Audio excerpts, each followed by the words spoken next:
like a Hellcat.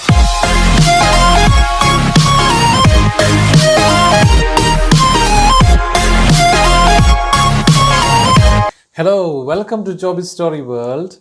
Today we are going to discuss in detail about the Unit 2, the frames. It has two pros. You can see now here, Project Tiger, written by SathyajithRay, it's a memoir. And My Sister's Shoes, written by Majid Majidi, it's a screenplay, it's a film screenplay.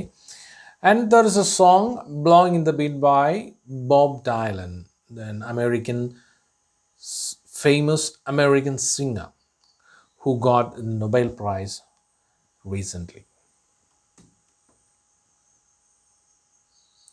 So you can see here three pictures. First one is Charlie Chaplin. Second one is Akira Kurosawa. He is a famous Japanese film director. And third one is Adur Gopalakrishnan. There is no need of any explanation regarding Adur Gopalakrishnan. He is a famous filmmaker from Kerala. So here is an article by Sathyajith Ray, one of the greatest filmmakers, on how he managed to shoot the scenes of a film which included a tiger.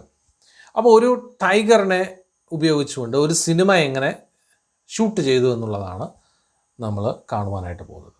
I think you know, related with our famous film star Mohanlal. He acted in a film. Pulimurugan എന്ന് പറഞ്ഞ സിനിമയിൽ അദ്ദേഹം അവിടെ അഭിനയിച്ചിട്ടുണ്ട്. പുലിമുരുകൻ എന്ന് പറഞ്ഞ സിനിമയിൽ മോഹൻലാൽ അഭിനയിച്ചിട്ടുണ്ട്, അത് നിങ്ങൾക്കറിയാം. മൃഗയ എന്ന് പറഞ്ഞ സിനിമയിൽ മമ്മൂട്ടി അഭിനയിച്ചിട്ടുണ്ട്. അപ്പോൾ മൃഗങ്ങളുമായിട്ടുള്ള ഓരോ സീനുകളിൽ അനുഭവിക്കേണ്ടി വരുന്ന സംഘർഷങ്ങൾ, ബുദ്ധിമുട്ടുകൾ ഒക്കെ അവരുടെ തന്നെ വാക്കുകളിൽ നമ്മൾ കേട്ടിട്ടുള്ളതാണ്, നമുക്കറിയാവുന്നതാണ്. അപ്പോൾ പ്രോജക്റ്റ് ടൈഗർ എന്ന് പറഞ്ഞ പാഠഭാഗത്തേക്ക് നമുക്ക് ഡയറക്റ്റായിട്ട് പോകാം. No one can beat Hollywood when it comes to making films with animals in them. അപ്പോൾ ഹോളിവുഡ് ബേസ് ചെയ്ത്, ഹോളിവുഡ് എന്ന് പറഞ്ഞാൽ അമേരിക്കയിലാണ് ഹോളിവുഡ് ഉള്ളത്.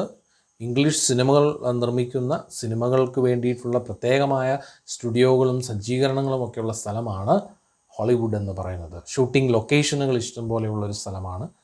നമ്മുടെ ഇവിടെ ഹൈദരാബാദിലെ രാമോജി റാവു ഫിലിം സിറ്റി എന്ന് പറഞ്ഞതുപോലെ പല സിനിമകൾ ഒരേ സമയം ചിത്രീകരിക്കുവാനായിട്ടുള്ള പലതരത്തിലുള്ള വീടുകൾ, പലതരത്തിലുള്ള റോഡുകൾ, അതിൻ്റേതായിട്ടുള്ള രീതികളിൽ ഏത് തരത്തിലേക്കും കലാസംവിധായകർക്ക് മാറ്റാൻ സാധിക്കുന്ന തരത്തിലുള്ളതാണ് രാമോജി റാവു ഫിലിം സിറ്റി. നിങ്ങളത് കണ്ടിട്ടില്ലെങ്കിൽ കരളിൻ്റെ കരളെ എന്ന് പറഞ്ഞ പാട്ട് നിങ്ങൾ കേട്ടിട്ടുണ്ടാവും അല്ലേ? കരളിൻ്റെ കരളെ എന്ന് പറഞ്ഞ പാട്ട് നിങ്ങൾ കേട്ടിട്ടുണ്ടാവും. ശ്രീനിവാസനും മീന എന്ന് പറഞ്ഞ നടിയും കൂടെ അഭിനയിച്ച് വിനീത് ശ്രീനിവാസൻ പാടി, റിമി ടോമിയും വിനീത് ശ്രീനിവാസനും പാടി ഹിറ്റാക്കിയ ആ സിനിമയുടെ സോങ് നിങ്ങളുടെ മനസ്സിൽ ഇപ്പോൾ അലയടിക്കുന്നുണ്ടാകും. ആ സിനിമ ചിത്രീകരിച്ചിരിക്കുന്ന ആ പ്രദേശം മുഴുവനും രാമോജി റാവു ഫിലിം സിറ്റി ഹൈദരാബാദാണ്. ഏക്കർ കണക്കിന് ഇങ്ങനെ പരന്നു കിടക്കുന്ന ഒരു പ്രദേശമാണ്. ഫിലിം ഷൂട്ടിങ്ങിന് വേണ്ടി ഹോളിവുഡ് പോലെ തന്നെ വളരെ പ്രത്യേകമായ രീതിയിൽ തയ്യാറാക്കി വെച്ചിരിക്കുന്ന ഒരു പ്രൈവറ്റ് ഫിലിം സിറ്റിയാണ് രാമോജി റാവു ഫിലിം സിറ്റി. അപ്പോൾ ഇദ്ദേഹം പറയുന്ന ഇതാണ്, അതായത് സിനിമയിൽ ആനിമൽസിനെ ഉപയോഗിക്കുന്നതുമായി ബന്ധപ്പെട്ട് ഏറ്റവും കൂടുതൽ ഭംഗിയായി കാര്യങ്ങൾ ചെയ്യുന്നത് Hollywood. I remember films in my childhood and there were quite a few of them that had an Alsatian called Rin Tin Tin. അപ്പോൾ എൻ്റെ ചെറുപ്പകാലത്ത് ഞാനിങ്ങനെ ഓർക്കുന്നുണ്ട്, ഒരു അൽസേഷ്യൻ നായ, റിൻ ടിൻ ടിൻ എന്ന് പറഞ്ഞ പേരിലുള്ള അൽസേഷ്യൻ നായുമായി ബന്ധപ്പെട്ട സിനിമകൾ ഹോളിവുഡിൽ നിന്നിറങ്ങിയത് ഞാൻ ഓർമ്മിക്കുന്നു. ആരാണെന്ന് പറയുന്നത്? Satyajit Ray. The dog's acting was more impressive than a human's. അപ്പോൾ ഈ ഡോഗിൻ്റെ ആക്ടിങ് മനുഷ്യൻ്റെ ആക്ടിങ്ങിനേക്കാളും വളരെ ഇമ്പ്രസീവായിട്ട് തോന്നി.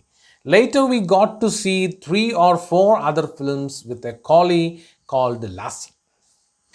കോളി എന്ന് പറഞ്ഞാൽ ആടുകളെ സൂക്ഷിക്കുന്ന നായയെ നമ്മൾ വിളിക്കുന്നതിനാണ് കോളി എന്ന് പറയുന്നത്.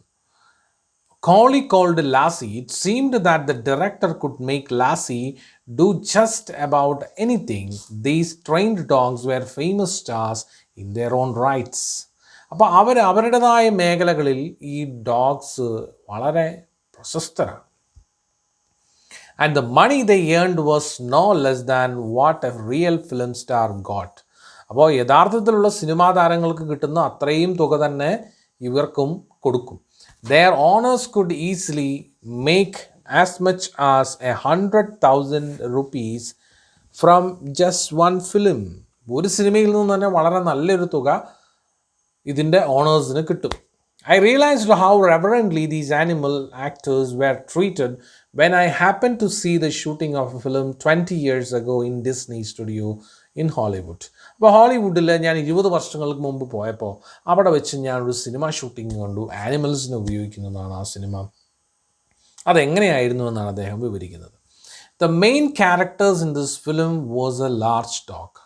അപ്പോൾ ഇതിനകത്തെ മെയിൻ ക്യാരക്ടർ ആരാണ്? ഒരു ഡോഗാണ്, ഒരു പട്ടിയാണ്. I reached the studio to find that the shooting had not yet started. അപ്പോൾ അദ്ദേഹം അവിടെ ചെല്ലുമ്പോൾ, സത്യജിത് റേ ചെല്ലുമ്പോൾ ഷൂട്ടിംഗ് തുടങ്ങിയിട്ടില്ല. സത്യജിത് റേയുടെ ഒരു പ്രൊഫൈലാണ് നമുക്ക് കാണാം. Satyajit Ray 1921 to 1992 was an Indian filmmaker. Ray was drawn into independent filmmaking after meeting French filmmaker Jean Renoir and viewing Vittorio De Sica's Italian neorealist 1948 film Bicycle Thieves. Ray directed 36 films, including feature films, documentaries, and short films. He was also a fiction writer, publisher, illustrator, calligrapher, music composer, and film critic. He has also authored several short stories and novels. The camera was getting the lights ready. അപ്പോൾ camera ലൈറ്റ്സും എല്ലാം ready ആയിക്കൊണ്ടിരിക്കുന്നതേ ഉള്ളൂ. It is customary for actors to be present when lights are arranged. Customary എന്ന് പറഞ്ഞാൽ പതിവുള്ള എന്നാണ് അർത്ഥം. Customary for actors to be present when the lights are arranged. അപ്പോൾ light എല്ലാം അറേഞ്ച് ചെയ്യുമ്പോൾ മാത്രമേ പ്രധാനപ്പെട്ട ആക്ടേഴ്സ് വരത്തുള്ളൂ. For they have to show the cameraman how they will walk. അപ്പോൾ അവർ വന്നതിന് ശേഷം എങ്ങനെയാണ് നടക്കുന്നത് എന്നൊക്കെ ക്യാമറാമാനെ കാണിച്ചു കൊടുക്കണം. Or where they will stand, അവരവിടെ നിൽക്കും, അവരെവിടെയാണ് പോയി നിൽക്കുന്നത്. ഇൻ എ പർട്ടിക്കുലർ ഷോട്ട്, ഒരു ഷോട്ട് എടുക്കുമ്പോൾ എവിടെ അവർ പോയി നിൽക്കുമെന്നൊക്കെ കാണിച്ചു കൊടുക്കും. In the case of very famous stars, this job is done by their stand-ins. അപ്പോൾ വളരെ ഫേമസ് ആയിട്ടുള്ള സ്റ്റാർസ് ആണെങ്കിൽ അവർക്ക് വേണ്ടി അവർക്ക് പകരക്കാരായിട്ടുള്ള ഡ്യൂപ്പുകളാണ് ഈ കാര്യങ്ങളെല്ലാം ചെയ്യുന്നത്. A stand-in is usually a person who is physically similar to real star. അപ്പോൾ റിയൽ സ്റ്റാറുമായി ഫിസിക്കലായിട്ട് വളരെയധികം സാമ്യമുള്ള ഒരാളെ മാത്രമേ അത്തരത്തിലുള്ള ഒരു ഡ്യൂപ്പായിട്ട് തിരഞ്ഞെടുക്കൂ. The stars themselves arrive only when the lights are ready and it is time to take a shot. അപ്പോൾ stars ആയിട്ടുള്ള ആൾക്കാർ ലൈറ്റെല്ലാം റെഡിയായി ഷോട്ട് എടുക്കാറാകുമ്പോൾ മാത്രമേ അവർ വരികയുള്ളൂ. അതുവരെയുള്ള എല്ലാ കാര്യങ്ങളും ഡ്യൂപ്പിനെ വെച്ചായിരിക്കും കാര്യങ്ങൾ കൈകാര്യം ചെയ്യുന്നത്. Here in Disney Studio, I noticed that a few actors were moving about in the set. And on one side, standing quietly, was the protagonist, the same large dog. Protagonist എന്ന് പറഞ്ഞാൽ നായകൻ എന്നാണ് അർത്ഥം. അപ്പോൾ ഇങ്ങനെ കുറച്ച് ആക്ടേഴ്സ് അങ്ങോട്ടും ഇങ്ങോട്ടും ഒക്കെ നടക്കുന്നുണ്ട് സ്റ്റുഡിയോയിൽ. ഞാൻ നോക്കിയപ്പോൾ ആ വലിയ ഡോഗ്, ഒരു നായകനായിട്ടുള്ള ഡോഗ് ഉണ്ട്.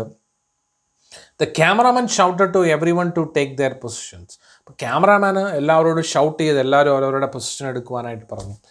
But the dog remained where it was. അപ്പോൾ ഡോഗ് മാത്രം എവിടെയാണോ നിന്ന് അവിടെ തന്നെ നിൽക്കുകയാണ്. ദിസ് പസിൽഡ് മീ, അതെന്നെ കുഴച്ചു. Could it be that it was not required in the next shot? അപ്പോൾ അദ്ദേഹം ഓർത്തു, ഇവന് നെക്സ്റ്റ് ഷോട്ടിന് ഈ പട്ടി ആവശ്യമില്ലയാവോ.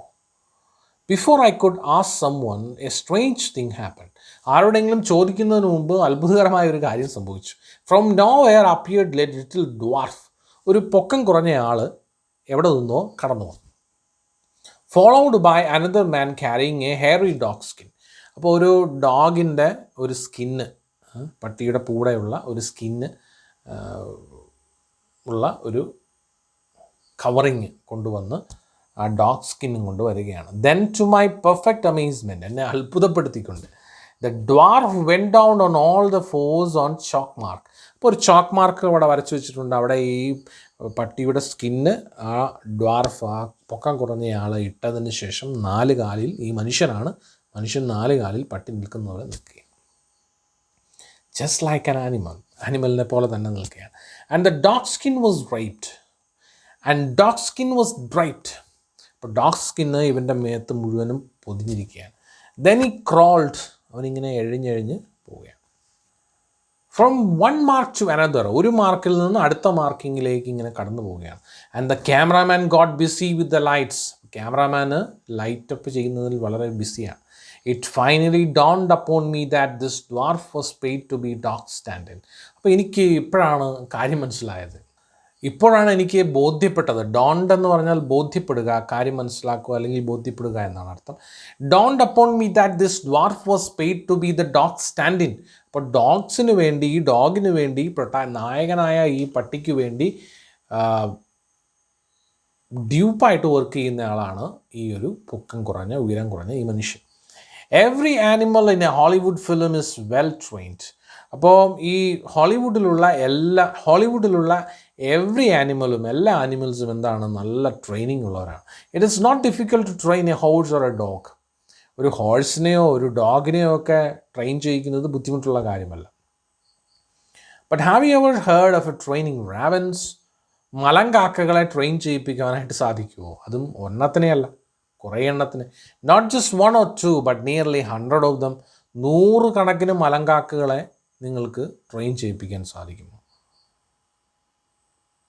Even this was made possible in Hollywood. ഇതും ഹോളിവുഡിൽ സാധ്യമാക്കിയിട്ടുണ്ട്. when the creator of some of the best suspense films in the history of cinema, Alfred Hitchcock, decided to make a film called Birds. അപ്പോൾ Alfred ഹിച്ച്കോക്കിന് ലോക cinema ചരിത്രത്തിൽ മറ്റൊരു പേരില്ല, suspense ത്രില്ലറുകളുടെ രാജകുമാരൻ. അതാണ് ആൽഫ്രഡ് ഹിച്ച്കോക്ക്.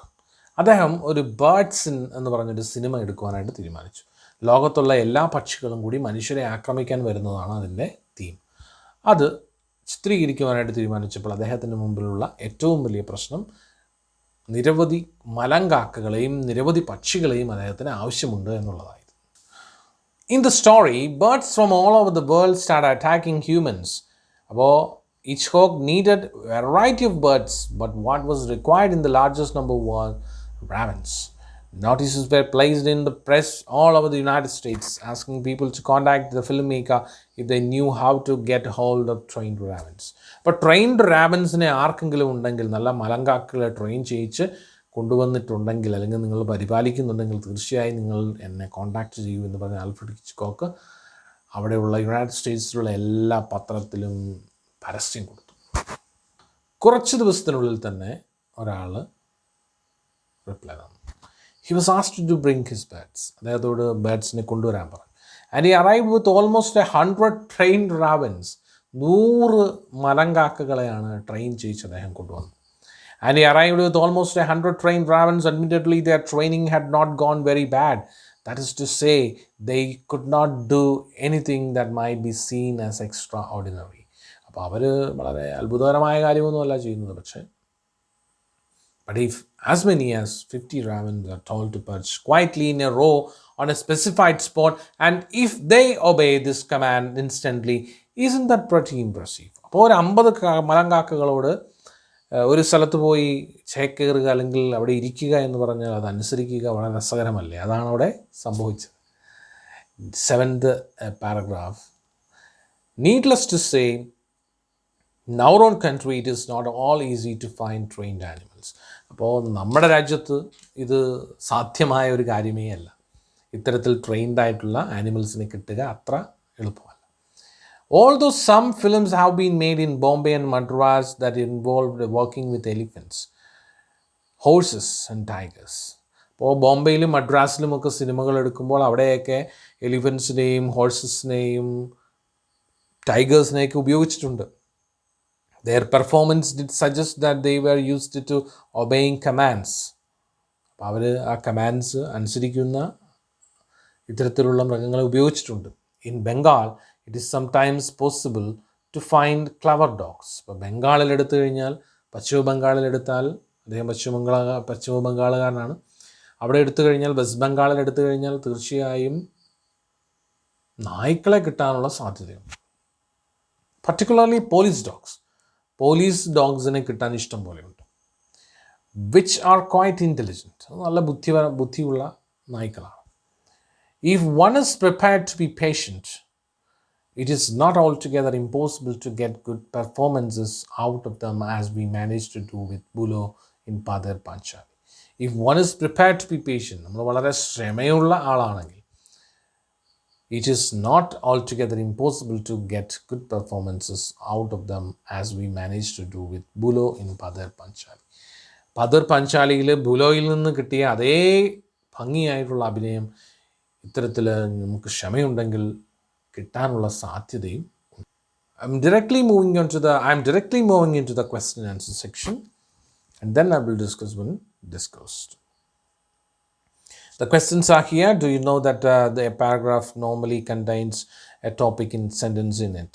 നിങ്ങൾക്കറിയാമോ ഒരു പാരഗ്രാഫിൽ ഒരു ടോപ്പിക് സെൻറ്റൻസ് ഉണ്ടായിരിക്കും. It is generally in nature and can be anywhere in the paragraph. അത് ആ പാരഗ്രാഫിൽ എവിടെയെങ്കിലുമൊക്കെ ആയിരിക്കാം. The other sentences in the paragraph support, prove, give examples, and present additional information in the first paragraph. Identify the topic sentence in the first paragraph. എന്നാണ് ഒന്നാമത്തെ task. No one can beat Hollywood when it comes to making films with animals in them എന്നുള്ളതാണ് അതിൻ്റെ topic sentence. Second one, question മുകളിലുണ്ട്. Answer is here. How many examples are given to support the topic sentence? What are they? 2 examples are given to support the topic sentence. Topic sentence support ചെയ്യാൻ 2 എക്സാമ്പിളുകൾ തന്നിട്ടുണ്ട്. One is the example of Alsatian called Rintintin, and the other one about dog called Lassie. Second one is, does the second paragraph introduce a new topic sentence? No. If not possible, no എന്നാണ് ഉത്തരം. If not, what supporting detail about the animal actors of Hollywood do you get from the paragraph? He describes the shooting of a film in Disney studio in Hollywood. അപ്പോൾ അദ്ദേഹം describe ചെയ്യുന്നത് Disney studio ഹോളിവുഡിൽ നടന്ന ഒരു ഷൂട്ടിങ്ങിനെ കുറിച്ചാണ്. What additional information do you get about the stand-ins? അപ്പോൾ സ്റ്റാൻഡിനെ കുറിച്ച്, ഡ്യൂപ്പിനെ കുറിച്ചുള്ള നിങ്ങളുടെ മറ്റ് ഇൻഫർമേഷൻസ് എന്തൊക്കെയായിരിക്കും? A stand-in is usually a person who is physically similar to the real star. Real സ്റ്റാറിനോട് ഫിസിക്കലായിട്ട് വളരെയധികം സാമ്യമുള്ള ആളായിരിക്കും dupe. The stars themselves arrive only when the lights are ready and it's time to take a shot. അപ്പോൾ stars വരുന്നത് എപ്പോഴാണ്? അത് shot എടുക്കാൻ നേരത്ത് മാത്രമേ വരികയുള്ളൂ. Next one, what is the puzzling incident described in paragraph 3? The protagonist, the large dog, was standing quietly. അപ്പോൾ ആ നായകനായിട്ടുള്ള ഡോഗ് അവിടെ വെറുതെ നിൽക്കുകയാണ്. The cameraman shouted to everyone to take their positions. എല്ലാവരോടും പൊസിഷൻ എടുക്കാൻ പറഞ്ഞു. But the dog remained where it was. This puzzled the author. Which incident shows that animal actors in Hollywood were treated with reverence? അപ്പോൾ ഏത് കാര്യമാണ് animal actors ഹോളിവുഡിൽ വളരെ ബഹുമാന പുരസ്സരമാണ് അവരെ കാണുന്നതെന്ന് ഇദ്ദേഹത്തിന് സത്യജിത്രയ്ക്ക് ബോധ്യമായത്. The animal actors of Hollywood had stand-ins. ആ ഹോളിവുഡിലുള്ള animal ആക്ടേഴ്സിന് വേണ്ടി എന്താണ് ഡ്യൂപ്പുകളുണ്ട് എന്നുള്ളതാണ്. There was a dwarf to take the role of Lassie. അപ്പോൾ ലാസി എന്ന് പറഞ്ഞാൽ ആ ഡോഗിന്, നായക കഥാപാത്രത്തെ അവതരിപ്പിക്കുന്ന ആ ഡോഗുമായി ബന്ധപ്പെട്ട് അതിന് ഡ്യൂപ്പായിട്ട് ഒരു ഉയരം കുറഞ്ഞ ഒരു മനുഷ്യൻ തന്നെ നിൽക്കുകയാണ്. The money they received was famous stars. അപ്പോൾ ആ ഫേമസ് സ്റ്റാർസിന് കിട്ടുന്ന അത്രയും തുക തന്നെ ഈ ലാസി എന്ന് പറഞ്ഞ ഡോഗിനും കിട്ടും. What were the difficulties Alfred Hitchcock had to face while making the film Birds?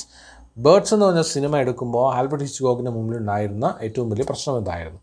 Alfred Hitchcock wanted birds as actors. It was difficult to get trained ravens as actors. Trained ravensനെ actors ആയിട്ട് കിട്ടുക എന്നുള്ളതായിരുന്നു അദ്ദേഹത്തിൻ്റെ ഏറ്റവും വലിയ പ്രശ്നം. Fourth one, how did Hitchcock manage to get a large number of ravens for his film? അപ്പോൾ Hitchcock എങ്ങനെയാണ് അദ്ദേഹത്തിൻ്റെ സിനിമയിൽ ഒരുപാട് റാവൻസിനെ കൊണ്ടുവന്നത്?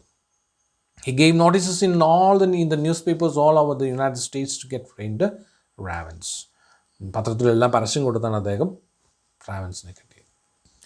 What is described as pretty impressive? It was pretty impressive to watch 50 ravens perching quietly in a row on a specified spot and all of them obeying the commands of the trainer. അപ്പോൾ 50 മലങ്കാക്കകൾ ഇങ്ങനെ ഒരു perch ചെയ്യാൻ പറയുമ്പോൾ, ചേക്കേറാൻ പറയുമ്പോൾ ചേക്കേറുന്നതാണ് രസകരമായ കാഴ്ച. Here's a notice. Alfred Hitchcock needed a variety of birds. He decided to prepare a notice, write the likely notice. അപ്പോൾ Alfred ഹിച്ച്കോക്കിന് വേണ്ടി ഒരു നോട്ടീസ് തയ്യാറാക്കാനാണ് പറയുന്നത്. നമുക്ക് ഇത്തരത്തിലുള്ള ഡിസ്കോഴ്സുകൾ നമ്മൾ പഠിച്ചിരിക്കേണ്ടതാണ്. പരീക്ഷയ്ക്ക് ചോദിക്കുന്ന അത്തരത്തിലുള്ള ചോദ്യങ്ങളാണ്. Notice, film company requires ravens, Los Angeles. The film company owned by Alfred Hitchcock has decided to make a film called Birds. It needs a variety of birds, especially ravens in great numbers. അപ്പോൾ film company Alfred ഹിച്ച്കോക്കിൻ്റെത് എന്താണ്, birds എന്ന് പറഞ്ഞ cinema നിർമ്മിക്കാനായിട്ട് പോവുകയാണ്. അവർക്ക് ബേർഡ്സിനെ ആവശ്യമുണ്ട്, റാവൻസിനെയാണ്, മലങ്കാക്കകളെയാണ് കൂടുതൽ ആവശ്യം. Well trained ravens and other birds who can follow instructions will be paid reasonably. അപ്പോൾ ഇത്തരത്തിൽ സംവിധായക നിർദ്ദേശം അനുസരിച്ച് പ്രവർത്തിക്കുന്ന കാക്കകൾ ഉണ്ടെങ്കിൽ, അല്ലെങ്കിൽ അതിന് ഉടമയ്ക്ക് പറയുന്നതനുസരിച്ച് ചെയ്യുന്ന കാക്കകൾ ഉണ്ടെങ്കിൽ അത് നല്ല പണം കൊടുക്കുന്നതാണ്. Those who wish to participate in the auditions are directed to register their names before 26th July. ഓഡീഷന് വേണ്ടി 26 ജൂലൈക്ക് മുമ്പ് പേര് രജിസ്റ്റർ ചെയ്യുക. Auditions will be held on 28 July 1960 at 10 AM international സ്റ്റേഡിയത്തിൽ അത് നടക്കുന്നതാണ്. Four further details please call at there is a number two. SD Alfred Hitchcock 1960 proprietor 20 July 1960. So dear students, I hope that you have understood what I have taught you today. I'm a little bit fast because I have to complete the chapter within the time limit. I hope that you have enjoyed it, and we will meet again in the next video, next part 2. And if you're visiting my channel for the first time, try to consider subscribing it. When you subscribe to the channel, please turn on the bell button also. Then only you will get the notifications for my next uploading videos. And please share this link of the video with your friends and family members. And thank you very much. And we will meet again in the next video. Thank you.